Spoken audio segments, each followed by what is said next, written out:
তৈরি করা হয়েছিল অনেকদিন ধরে, এবং এটার সাথে রাজনৈতিক ব্যাকআপও আছে। এই তিনটা ঘটনা একসাথে না ঘটলে এত এত বড় সাহস সেই রাতে কারোর পক্ষে করা সম্ভব হতো না। এবং যে খুব বেশি মানুষ, এটা কয়েক হাজার মানুষ গিয়ে এটা ঘটিয়েছে এরকমও না।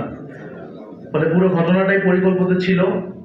শরীফ ওসমান হাদী তার একটা অ্যাক্সিডেন্ট হতে পারে, এবং হওয়ার পরে কি কি ঘটনা ঘটানো হবে বাংলাদেশে, এটার একটা চক্রান্ত পরিকল্পনা আগে থেকে তৈরি হয়েছে।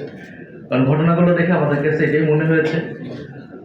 ফলে এই জন্য আমি বলতেছি দুর্ভাগ্যজনক যে মানে জুলাইয়ের নাম বা শরীফ ওসমান হাদীকে ব্যবহার করে এই ঘটনাগুলো ঘটানো হলো। ফলে আমরা মনে করি আমাদের সবারই এটার কিছু দায় আছে, আমাদের অনেক বেশি দায় আছে যারা আমরা জুলাই গণঅভ্যুত্থানে অংশগ্রহণ করেছিলাম।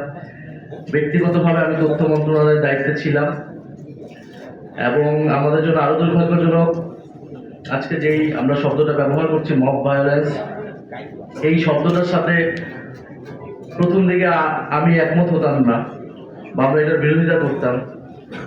কারণ আমরা যাদের বিরুদ্ধে লড়াই করেছিলাম তাদের পক্ষ থেকেই পুরো জুলাই গণঅভ্যুত্থানকে প্রথম থেকে বলা হয়েছে মবক্রেসি। ফলে আমরা বলেছি যে এটা মবক্রেসি না। আমরা অনেক কিছু বলেছি, গণঅভ্যুত্থান, বিপ্লব পরবর্তী পরিস্থিতিতে দেশে অনেক কিছু হয়, পুলিশ নাই, মানুষের অনেক ক্ষোভ, 16 বছরের পুনর্জীবিত ক্ষোভ। কিন্তু 1.5 বছর পার হয়ে গিয়েছে, এখন যেটা হচ্ছে এটা সম্পূর্ণভাবে পরিকল্পিত অপরাধ হচ্ছে, এবং এটা পুরো দেশের রাজনীতি, নির্বাচন, সেটাকে একদিকে নিয়ে যাওয়ার জন্য এই পরিকল্পনা চক্রান্ত।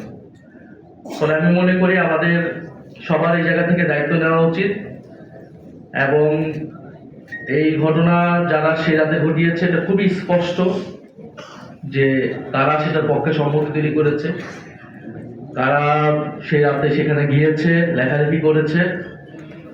আমার মনে হয় যে সেটা সরকারের উচিত হবে। এইটা সরকারকে উচিত না, শুধু আমাদের সবাই মিলে সরকারকে বাধ্য করতে হবে এই ঘটনার সুষ্ঠু তদন্ত এবং বিচার। একই সাথে শরীফ ওসমান হাদীকেও যারা এইভাবে গুলিবিদ্ধ করলো প্রকাশ্য, ঢাকা শহরে একজন এমপি পদপ্রার্থী এবং জুলাই গণঅভ্যুত্থানের মুখ, সেই বিষয়টাকেও আমাদের সুরাহা করতে হবে। ফলে এবং সেই রাতে এই ঘটনা ঘটার পরে আমাদের কাছে আরো মনে হয়েছে যে ঢাকা শহরে 500 মানুষ নাই, যে সেখানে ওই বিল্ডিং দুটার সামনে গিয়ে হচ্ছে ব্যারিকেড তৈরি করতে পারে। এটা আমাদের জন্য আরো দুর্ভাগ্যজনক মনে হয়েছে, আমাদের নিজেদের কাছেও অসহায় মনে হয়েছে।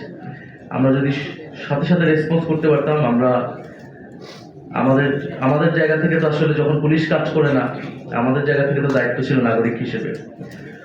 ফলে আমরা চেষ্টা করেছি, এবং সবার প্রতি এই আহ্বানটাই থাকবে যে জুলাই গণঅভ্যুত্থানের নামে এই ধরনের কোনো কিছু আমরা বিন্দুমাত্র অ্যালাউ করবো না, এবং কোনো কিছুর নামেই এই ধরনের ঘটনা, মিডিয়ার উপর আক্রমণ, প্রতিষ্ঠান ভাঙচুর, যেটা আইনের শাসনকে ব্যাহত করবে, এরকম কোনো কিছুর পক্ষে যারা বা সম্মতি তৈরি করবে তাদের বিরুদ্ধে আমাদের ব্যবস্থা নিতে হবে। ধন্যবাদ।